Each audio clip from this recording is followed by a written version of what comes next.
I'm about to tell you something that will fundamentally change how you understand modern relationships. After 35, finding love becomes exponentially harder. Not because you're less attractive. Not because all the good ones are taken. The real reason is far more disturbing, and it's happening inside your own mind right now. Most people think dating gets harder with age because of logistics. Fewer single people. More responsibilities. Busier schedules. But that's not the real problem. The real problem is psychological. Your brain has been rewiring itself for decades in ways that actively sabotage your ability to fall in love. What if I told you that every failed relationship, every disappointment, every heartbreak has been building invisible walls around your heart? Walls so strong that even when the perfect person shows up, you can't let them in. This isn't just theory. This is backed by neuroscience and relationship psychology. And by the end of this video, you'll understand exactly why your dating life feels so much harder than it did 10 years ago. Let's start with the first psychological barrier. It's called the pattern recognition trap. Here's how it works. Your brain is designed to learn from past experiences. That's normally a good thing.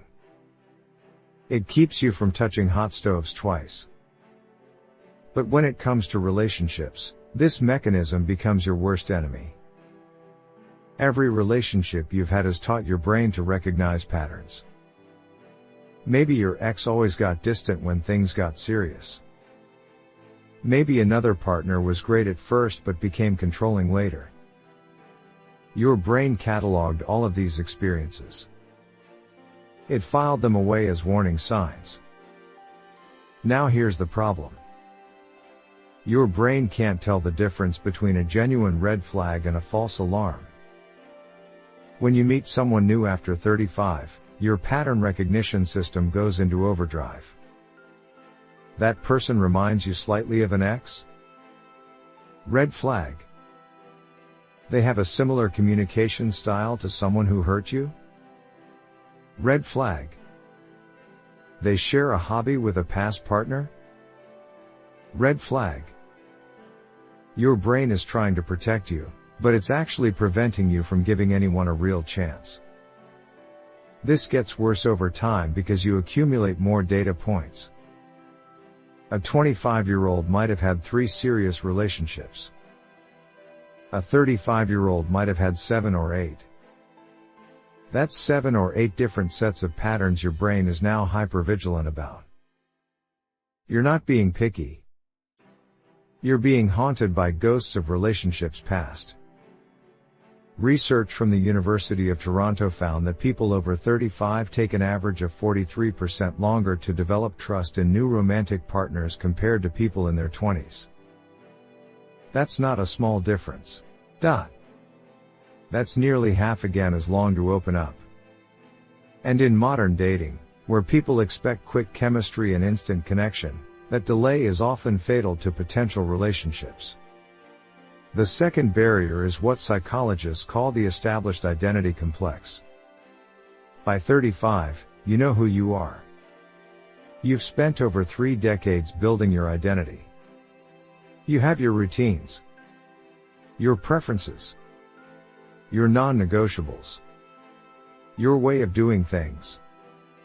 This sounds like a positive thing. And in many ways, it is. But it creates a massive obstacle to forming new relationships. Falling in love requires vulnerability. It requires flexibility. It requires being willing to change and adapt. But the more established your identity becomes, the harder it is to make room for someone else. You're not a blank slate anymore. You're a completed puzzle. And adding a new person means rearranging pieces you've spent years putting in place. Think about it this way.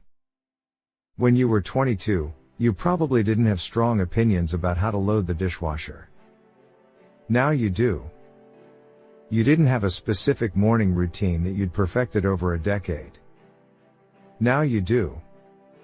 You didn't have friendship circles that had been established for 15 years. Now you do. Every aspect of your life is solidified. A new partner isn't just joining your life. They're disrupting it. And your brain resists disruption. Studies show that after age 30, the brain becomes significantly less neuroplastic. That means it's literally harder for you to adapt to new situations and form new habits. This isn't weakness. This is biology. But it makes integrating a new person into your life feel like forcing a square peg into a round hole. Here's where it gets really interesting. The more successful you are, the worse this barrier becomes. If you've built a career you love, a home you're proud of, friendships that fulfill you, then you've created a complete life. That's an achievement. But it also means you have less need for a partner. And when you don't need someone, you're far more likely to walk away at the first sign of incompatibility. The third psychological barrier is the comparison catastrophe. This one is brutal. By 35, you've loved before. You've experienced passion. You've felt butterflies. You've had incredible chemistry with someone. And now every new person you meet gets compared to those peak experiences. Your brain doesn't compare fairly though. It compares the beginning of a new relationship to the highlights of past relationships. You're comparing a first date with someone new to the best moments you had with an ex after 2 years together. That's not a fair comparison. But your brain doesn't care about fair. It just knows what felt good in the past. This creates an impossible standard. No one can compete with a highlight reel. Imagine if every meal you ate had to be better than the best meal you've ever had. You'd never enjoy food again. That's what you're doing with relationships. You're expecting every new connection to immediately surpass the peak moments of connections that took months or years to develop. There's another layer to this. You also compare potential partners to an idealized version of what you think you deserve. After 35, you've figured out your worth. You know what you bring to the table. And you've created a mental checklist of what you want in return. That checklist is usually based on the best qualities of multiple past partners combined into one imaginary perfect person.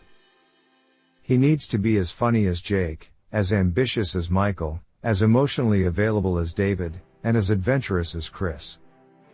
She needs to be as intelligent as Sarah, as nurturing as Emma, as independent as Lisa, and as passionate as Rachel. You've created a Frankenstein's monster of expectations. And no real human being can match a fantasy composite of 5 different people's best qualities. Psychologist drive. Eli Finkel calls this the suffocation model of marriage. We expect our partners to fulfill needs that previous generations spread across entire communities. We want them to be our best friend, our therapist, our adventure buddy, our intellectual equal, our co-parent, our business partner, and our passionate lover. All at once. All the time. It's too much. And after 35, these expectations are fully formed and deeply entrenched. The fourth barrier is the vulnerability deficit. This might be the most painful one to acknowledge.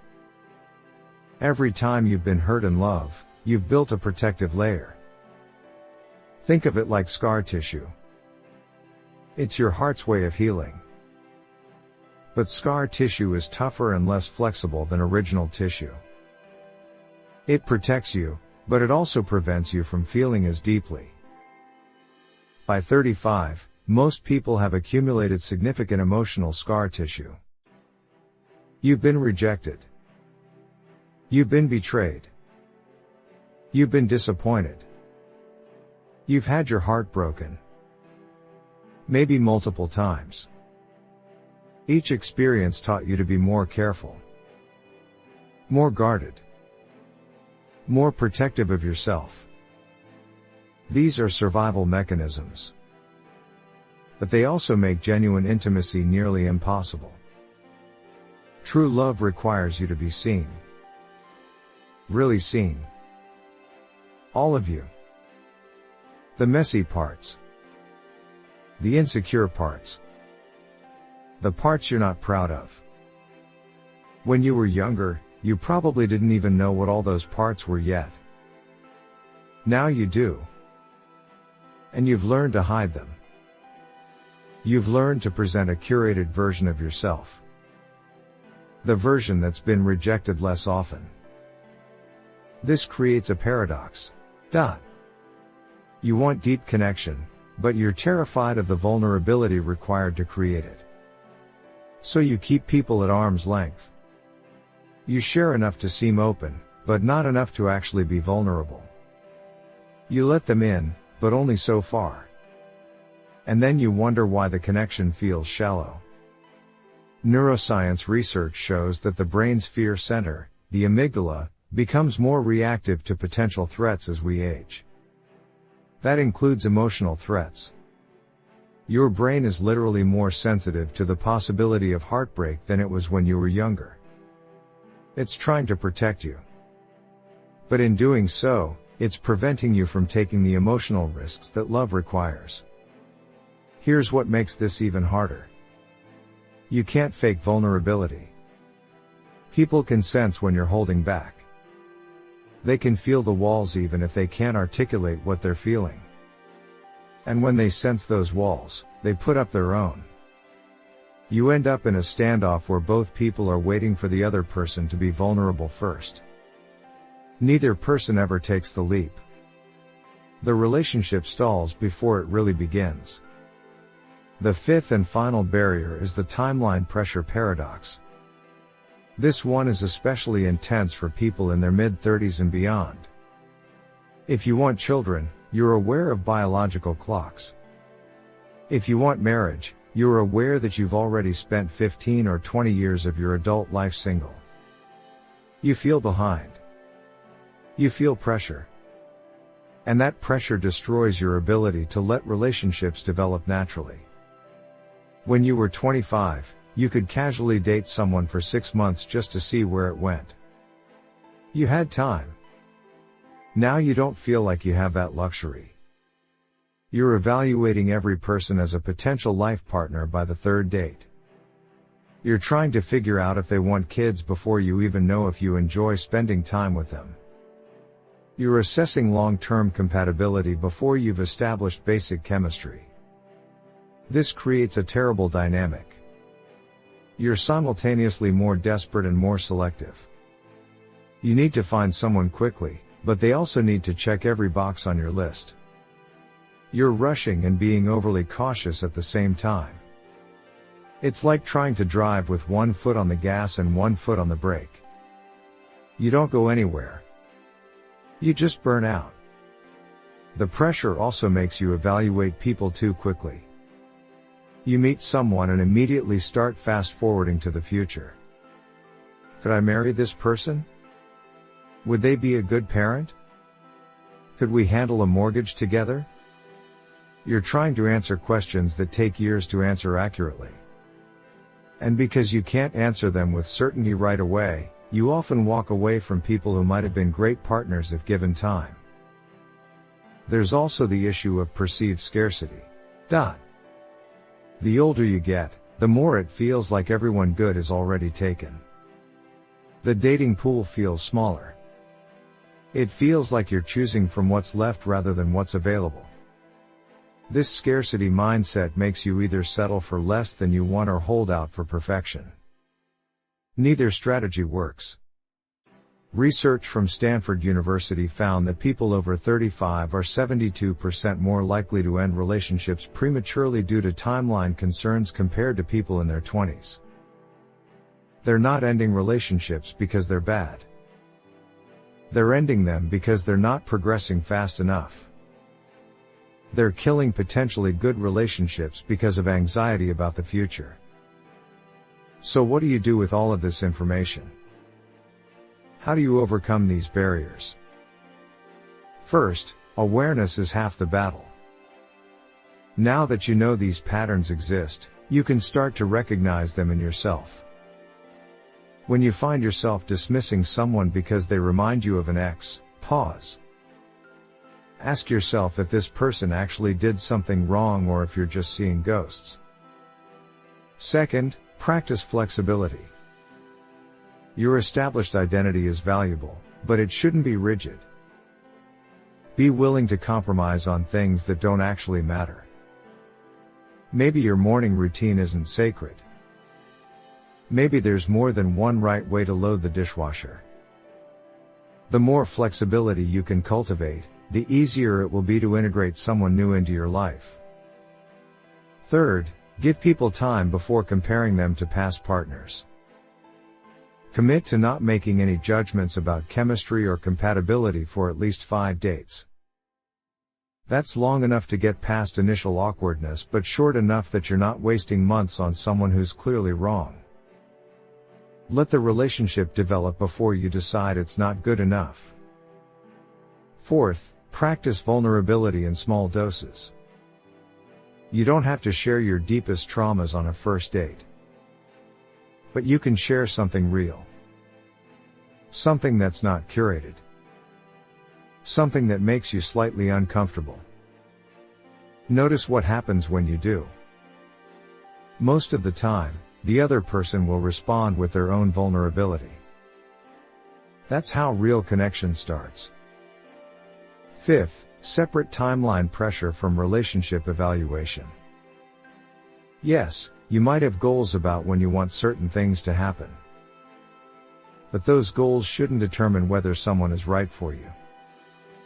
Focus on whether you enjoy this person's company. Whether they treat you well. Whether you feel good around them.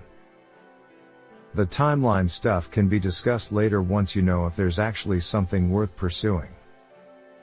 Here's the truth that nobody wants to hear. Finding love after 35 is harder. The barriers are real. They're psychological, biological, and social. But they're not insurmountable. Thousands of people find meaningful relationships in their 30s, 40s, 50s, and beyond. The difference is they've learned to work with their psychology instead of against it. You can't go back to being 25. You can't unlearn the patterns your brain has developed. You can't erase your past experiences or lower your standards or magically become more vulnerable. But you can become aware of what's happening in your own mind. You can catch yourself when you're self-sabotaging. You can choose to give people chances even when your instinct is to run. Love after 35 isn't impossible. It's just different. It requires more intentionally. More self-awareness. More courage. But it's also potentially richer and more meaningful because you know yourself better. You know what you want. You know what matters.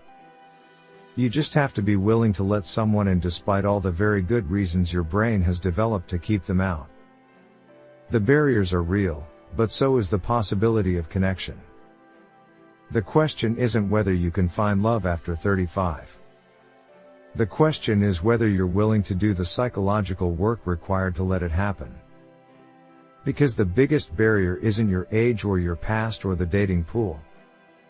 The biggest barrier is the walls you've built to protect yourself.